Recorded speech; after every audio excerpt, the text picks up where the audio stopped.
नमस्कार दोस्तों, सभी भाइयों बहनों को नमस्कार। आज मैं आपको सुनाने जा रहा हूँ सोमवार की कथा। दोस्तों, अगर आपको हमारा चैनल अच्छा लगे तो इसे सब्सक्राइब करना ना भूलें। सोमवार व्रत कथा। सोमवार का दिन शंकर भगवान को समर्पित होता है। आज के दिन भक्त भोलेनाथ को प्रसन्न करने के लिए विशेष पूजा अर्चना करते हैं। कुछ लोग आज के दिन व्रत भी करते हैं ताकि शिव की विशेष कृपा प्राप्त की जा सके। बाबा भोलेनाथ के आशीर्वाद के लिए आप भी सोमवार का व्रत कर रहे हैं तो शिव व्रत कथा को पढ़कर या सुनकर इस उपवास को पूरा करें। सोमवार व्रत की विधि। नारद पुराण के अनुसार सोमवार व्रत में व्यक्ति को प्रातः स्नान करके शिव जी को जल और बेल पत्र चढ़ाना चाहिए तथा शिव गौरी की पूजा करनी चाहिए। शिव पूजन के बाद सोमवार व्रत कथा सुननी चाहिए। इसके बाद केवल एक ही समय भोजन करना चाहिए। साधारण रूप से सोमवार का व्रत दिन के तीसरे तक होता है, मतलब शाम तक रखा जाता है। सोमवार व्रत 3 प्रकार का होता है: प्रति सोमवार व्रत, सौम्य प्रदोष व्रत और 16 सोमवार का व्रत। इन सभी व्रतों के लिए एक ही विधि होती है। सोमवार की व्रत कथा। एक समय की बात है, एक नगर में एक साहूकार रहता था। उसके घर में धन की कोई कमी नहीं थी, लेकिन इसकी कोई संतान नहीं थी। इस कारण वह बहुत दुखी था।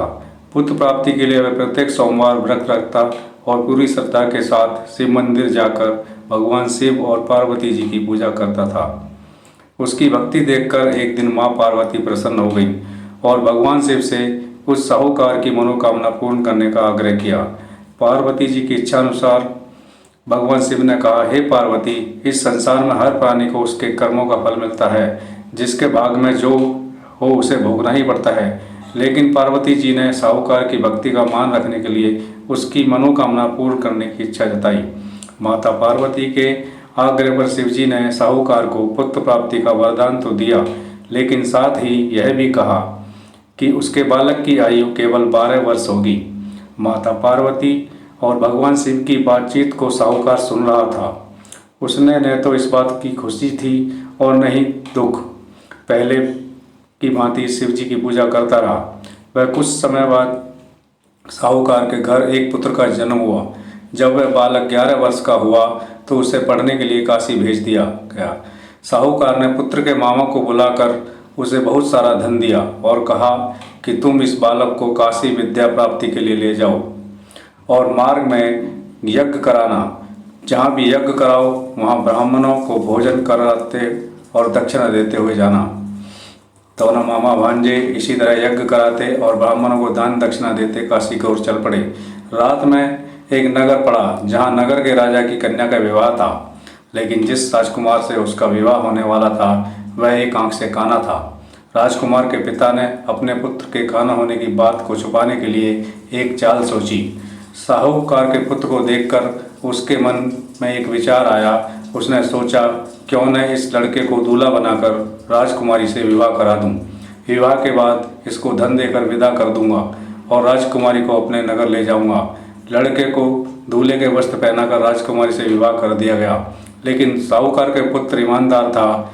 उसे यह बात न्याय संगत नहीं लगी। उसने अवसर पाकर राजकुमारी की चुन्नी पर लिखा कि तुम्हारा विवाह तो मेरे साथ हुआ है, लेकिन जिस राजकुमार के साथ तुम्हें भेजा जाएगा वह एक आंख से काना है।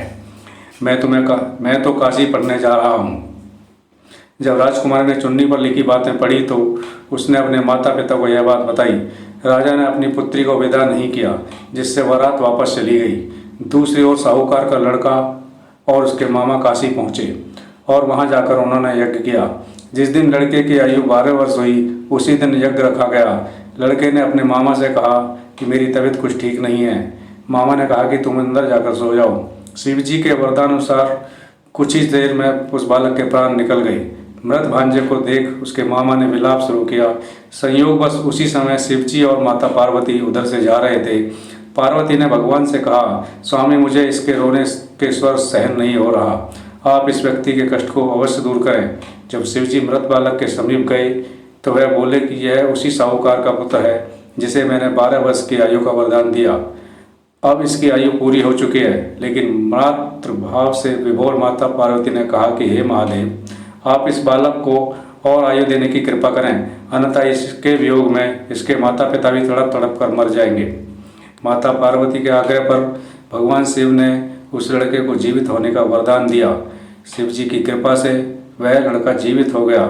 शिक्षा समाप्त करके लड़का मामा के साथ अपने नगर की ओर चल दिया। दोनों चलते हुए उसी नगर में पहुंचे जहां उसका विवाह हुआ था। उस नगर में भी उन्होंने यज्ञ का आयोजन किया। उस लड़के के ससुर ने उसे पहचान लिया और महल में ले जाकर उसकी खातिरदारी की और अपनी पुत्री को विदा किया। इधर साहूकार और उसकी पत्नी भूखे प्यासे रहकर बेटे की प्रतीक्षा कर रहे थे। उन्होंने प्रण रखा था कि यदि उनके बेटे की मृत्यु का समाचार मिला तो वह भी प्राण त्याग देंगे, परंतु अपने बेटे के जीवित होने का समाचार पाकर वह बेहद प्रसन्न हुए। उसी रात भगवान शिव ने व्यापारी के स्वप्न में आकर कहा, हे श्रेष्ठी, मैंने तेरे सोमवार के व्रत करने और व्रत कथा सुनने से प्रसन्न होकर तेरे पुत्र को लंबी आयु प्रदान की है।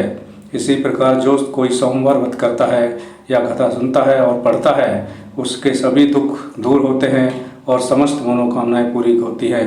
बोलो बोले शंकर भगवान की जय, माता पार्वती की जय।